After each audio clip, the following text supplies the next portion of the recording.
Welcome to Pacific Praise this morning. It's my pleasure to introduce to you Jason Lafaele, a constable for the police force in South Auckland. Tell us, what villages are you affiliated with and where did you grow up? My mum's village, her village is in South Auckland, which is in Savai, which is outbacks. And I pretty much was raised by my uncle and auntie in Manurewa for about 11 years, and after that period of time I went to live with my mother out West Auckland for maybe 15 years, and then after that moving to Manurewa again, and then I spent the last 8 years out here in Franklin, where I'm currently based at Tuakau Police Station. What was your childhood like? You mentioned your mother, but was there a father in the scene? My mother and father pretty much didn't stay together, so after I was born in at St. Helens Hospital, Mount Albert, which is now closed, didn't really have anything to do with my father. He wasn't around. So shortly after then, my mother pretty much gave me to my auntie, her sister, which is pretty much like a whāngai situation, and that's how I became got to get raised in Manurewa for that 11 years there. What impact did that have on you without having a father and being raised and whāngai, as you say, to an auntie? Oh, huge impact. Grew up pretty insecure, pretty fearful, not sure of what's gonna, the outcome of the future. Any friends that I've made, I was always unsure whether, as to how long that friendship would last, because I had pretty much no friendships were sticking. And like I said, two of the most important key figures in your life that should be there pretty much weren't there. So yes, it was pretty difficult, but the family around me did try do their best with what they had. Jason, and moving on forward in your life, of course you came to a life of faith and relationship in Jesus Christ. Was it an easy choice to make, and where and how did that happen?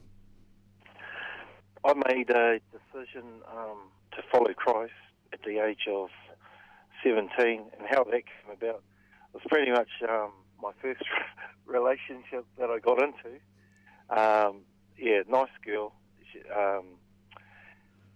Her name was Leticia, and she was really cool. She was quite influential in me coming to know the Lord, but I really wanted to impress her, so I went to a Christian church service, which was on a Friday, which was, for the life of me, I was wondering, why don't these guys do church on Sunday?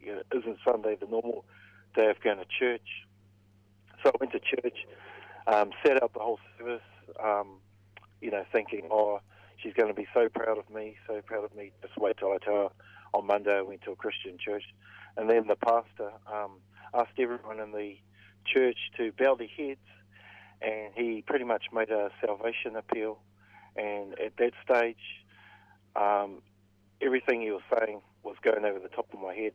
The only words I heard him say were, if you're new in the building, come up to the front. We'd like to pray for you. So I thought, I'm new in the building. So I responded by walking up, all swaggy.